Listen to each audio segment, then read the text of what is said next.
This is Frank Islam, Chairman and CEO of FY Investment Group and your host of Washington Calling, where we interview leading voices from business and politics that impact you, the viewer. Today, we are fortunate to have a distinguished guest from India who's a member of parliament from the state of Sikkim, Mr. P D Rai, also known as Prem Das Rai. Mr. Rai, thank you very much for coming to our show. We greatly appreciate taking your time to talk to us. So tell us a little bit for our global audience who you are, and tell us a little bit about the state of Sikkim that you represent in Parliament. Thank you, Frank, for having me on this show of yours, and I believe the show reaches many, many viewers. I am fortunate and that you have invited me for this show. My name is Prem Das Rai. I'm a member of Parliament in the Lok Sabha in India from the state of Sikkim. I'm just about to complete my second term, and let us see. Hopefully, I should be running for the third as well. Okay, wonderful. Good luck to you. I just would like to tell you that I'm also a technocrat and a management person in terms of my educational background, but I have been in politics long enough to understand that it is politics that makes all the difference. So you mentioned you're alumnus of the two great institutions in India, IIT and IIM. So what made you to go into politics? Do you think you can make a difference? Do you think that politics creates a common cause? And why do you want to serve your country and also your state? And what impact or influence you can have on the people's lives being a politician, especially for your state, that you represent their constituency? See, the main idea of getting into politics was to represent people and to get into a position in which we could impact lives through better public policy. And as I have been mentioning in so many places, the importance of being in parliament is that the voices of the people of the state can be made and amplified in New Delhi and in the corridors of the executive and the powers that be there. So this allows us to be able to impact many of the policies, be they political or developmental in nature. So what I heard from you, Mr. Rai, that you wanted to be engaged in politics because you want to make a difference. You want to make sure you have a seat on the table to make sure your voices are heard and you can create a common cause. And you were saying that everybody should be engaged politically. So you're not in the menu. Everybody should be engaged in. I didn't hear that. Right. Everybody should be engaged politically to make a difference. I think so, because in politics, you are with a larger party, you are able Right. to amplify the voice substantially, you are able to speak in parliament, and when you speak in parliament, all different sections of the parliament, they hear your voice, and as a result, you are able to create the kind of consensus that may be required at some stage to take any matter forward, any bill forward, any form of legislation forward. See, politics define the landscape of any country, and that's the reason you're engaged. And I wanted to talk to you a little bit about your success. You have been two-term parliament in the parliament. What have been your success stories? What have you accomplished that has had a strong impact, influence on people's lives, especially your state of Sikkim? So I would say that in the state of Sikkim, we have, for instance, today two major areas of focus. One is in the area of organic farming. We are the Yes. only state perhaps in the world, which has taken a huge step in terms of policy, which ensures that every bit of farming done within the state is organically driven. And the second one is in the area of tourism and responsible tourism at that. Now, these two very major pillars are around which young people today are getting their livelihoods and their jobs. Besides the many of the other, say, drivers of the society, like social issues, like whether they be health or whether they be it be in education, are also Right. geared in such a way that it veers in this particular direction. Now, in order to get these policies going, there was a humongous effort on the part of the local government as well as on the part of central government to see that this particular set of policies are put in place, implemented well, and over time they were made and communicated to the rest of nationally as well as internationally. I believe that today, and on the 15th of October, let me tell you, Frank, it's a very interesting thing I would like to share with your viewers and your listeners, Sure. is that in Sure. the month of October, 15th of October, the FAO is honoring the state of Sikkim and my chief minister, and both the chief minister and I will be going there to receive the award. It is an What's the international award. FAO stand? Oh, okay. What is it? FAO is Food and Agriculture Organization, a Oh, okay. Where UN is it arm of located? the United Nations. It's an arm So of the you'll United be Nations. okay. So you'll be in New York. No, this will be in Rome. That's where the FAO It will be is Rome. Okay. headquartered. Okay. Okay. So I this want is, to shift. it is it is a huge recognition It on the sure part is, of the independent. and congratulations, congratulations. You have been recognized for your effort, and you should be congratulated what you have been able to accomplish for this such a small state of, in India, Sikkim. My question, I wanted to sort of shift the gears and talk a little bit about the you served under two administrations, UPA and NDA. What did you say has been the differences between the two? Do you think the India under this administration became more toxic, more polarized, and more divisive? Is the democracy descending, autocracy ascending in India? Now, this is a difficult question for me to answer in a public forum like this. But however, let me try and make sense of it for your listeners. UPA was with the Congress Party, and the Congress Party was in the leadership, was held by the leadership, was holding the leadership. They did not have a full majority, and therefore their powers of legislation or the powers of public policy were limited by the kind of constraints put upon them by different actors who were in the UPA. Now, this is one scenario in which the maneuverability of the UPA of the Congress Party was less and more constrained.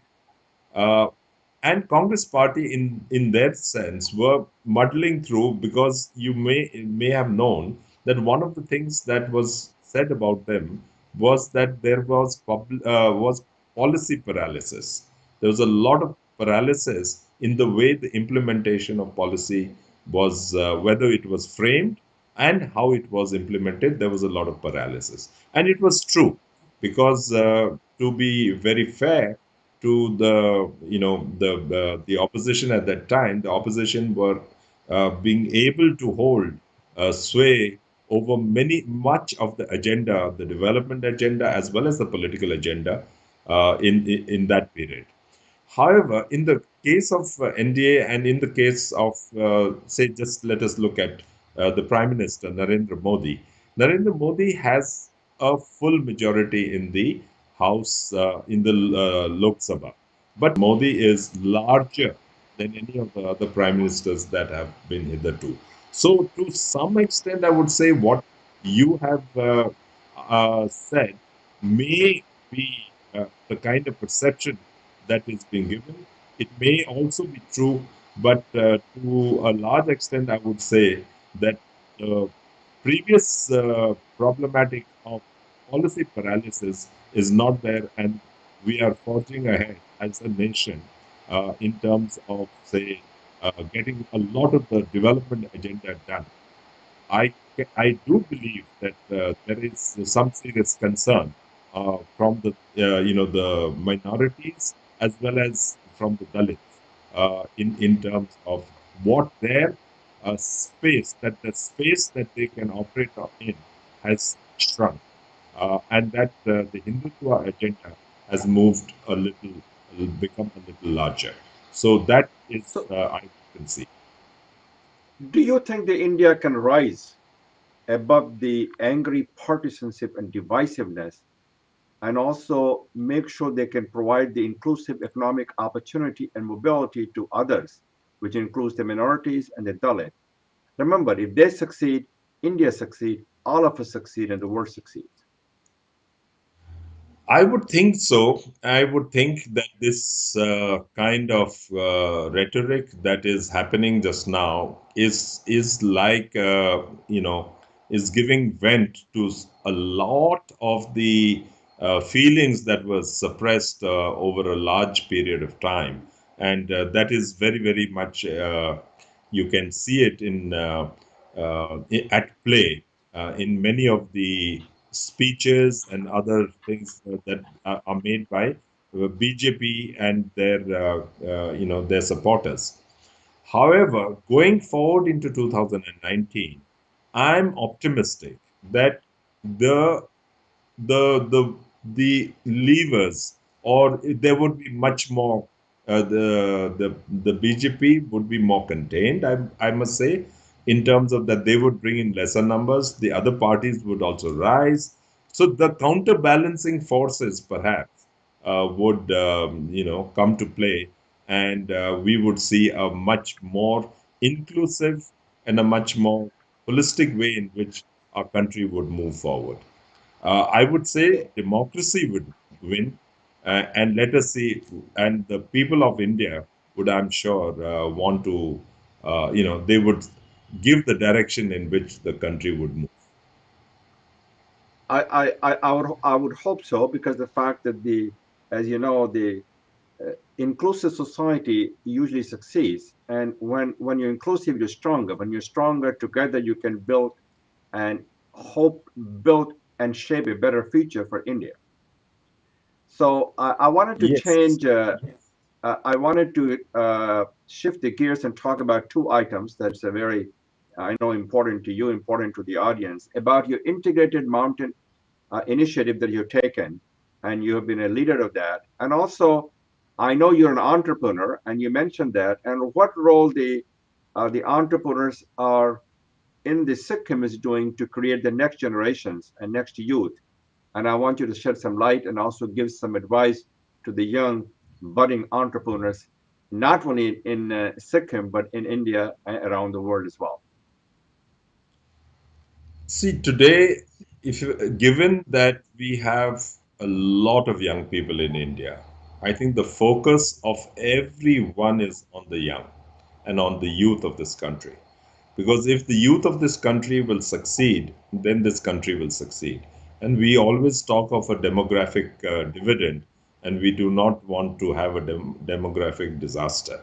So, if you ask me, what percentage of your time you spend with young people, and what percentage of your time do you spend thinking about young people, I would say almost 80%. That's the kind of mind space that is given to young people.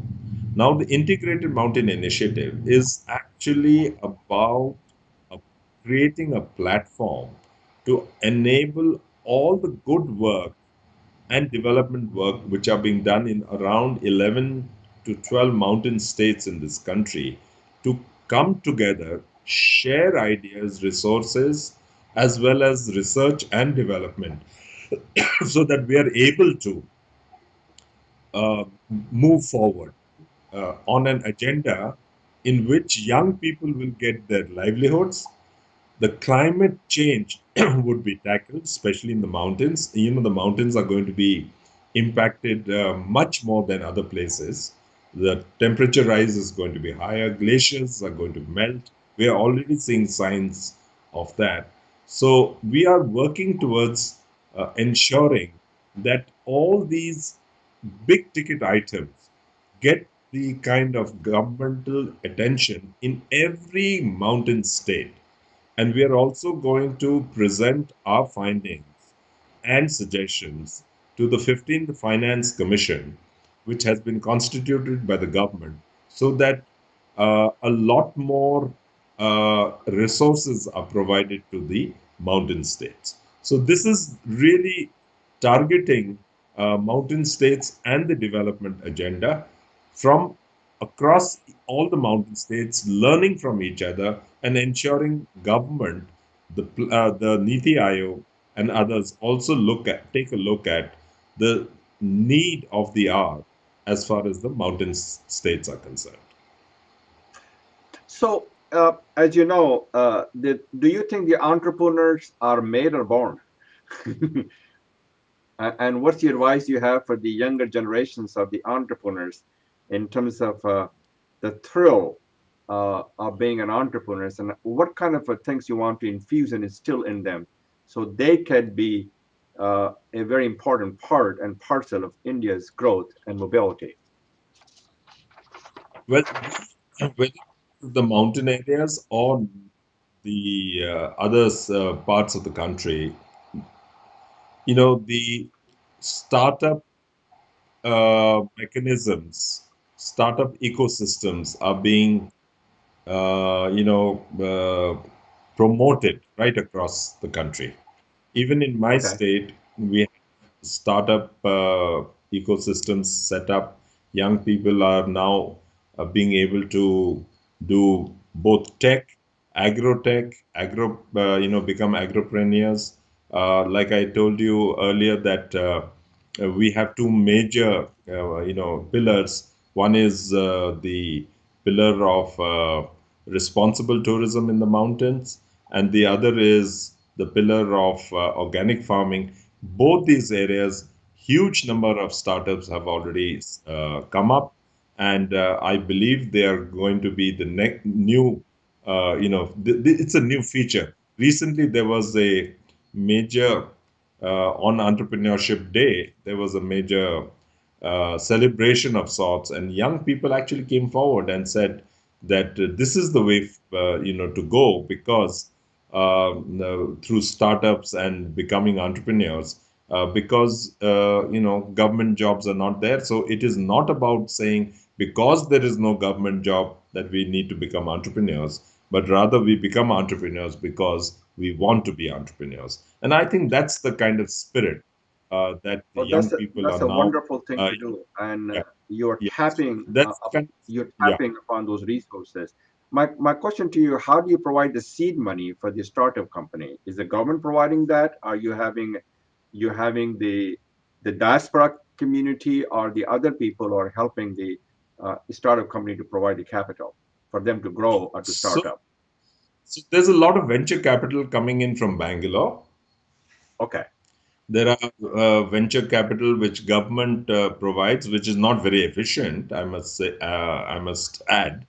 However, uh, it is there.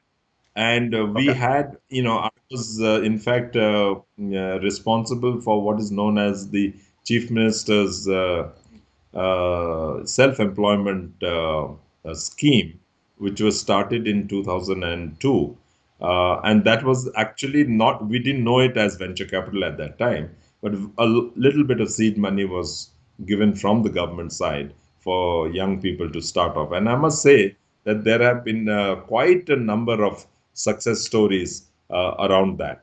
However, the present generation is looking at what Bill Gates did, or what, yeah, Facebook did, the right? Apple, Mark Zuckerberg yeah, did. what Steve Jobs did. Now, that's the kind of, icons that they are Mentality, chasing. yeah, good. If this is that particular generation and the generation next, and sometimes I wonder maybe we don't understand them well enough, and so we just need to whatever they want, we say, all right, let's go ahead and do it. Let's understand what you can do.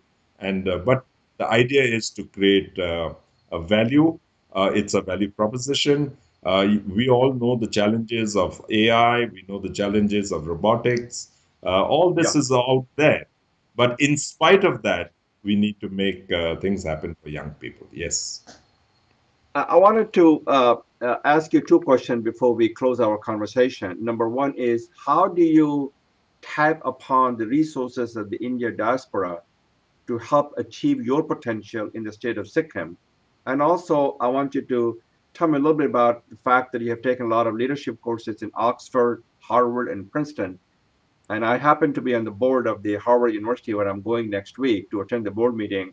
Do you think that helped you in personally and also in your political career by taking those leadership courses in those distinguished universities in the United States as well as in England? No, I think first and foremost, I must say, whoever helped me get to these places, they are blessed. I mean, they're really blessed because you know, you go to say an Oxford or you go to a Harvard or you go to a Princeton, and you come back, thinking a little differently about the world. You start comparing about problems that exist within our local situation, nationally as well as internationally. And I think there's huge learning in that, and Yeah, that gives us the mind, the innovation that can is then possible in terms of public policy, which we bring to bear to help our people. Now, the second question regarding diaspora, we have right, not yet tapped into that. Maybe Frank, right. you might be the right, conduit for that, and I would Well, certainly encourage you in the future because I do think that Sikkim is truly at at a stage of takeoff. We are, by the way, we have conquered in this state under the leadership of our Chief Minister Pawan Chamling, who is now at the helm of affairs and the longest serving Chief Minister in India. Uh, we have conquered poverty. There is no one who is poor in our state. We have the highest rate of literacy now anywhere. Our wow. human development indices are perhaps the highest in the country. So, as a small state, we have moved to a very, very high rate of prosperity as well. Now, what do we need to do is to be able to tap into global resources and global markets to be able to do to take Sikkim to the next level. And I think it is possible. I'm willing to engage as a member of parliament. I've never shied away from engaging with anybody.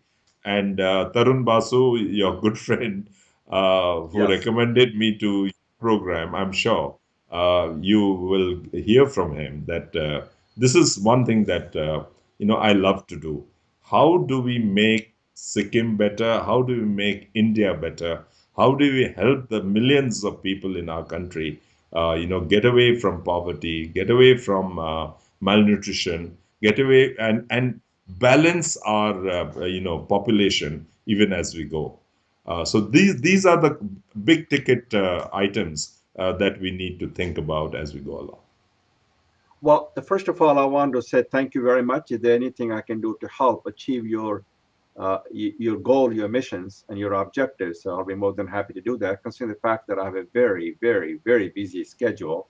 Uh, but however, I'm willing to help. And I want to thank you for your leadership. Thank you for all you do, and thank you for making a difference. You have made an impact on me personally, and I'm sure you have made an impact on the audience as well. So I want to thank you very much for coming. And this is Frank Islam, wishing you a great week, and thank you for watching. Thank you very much for having me.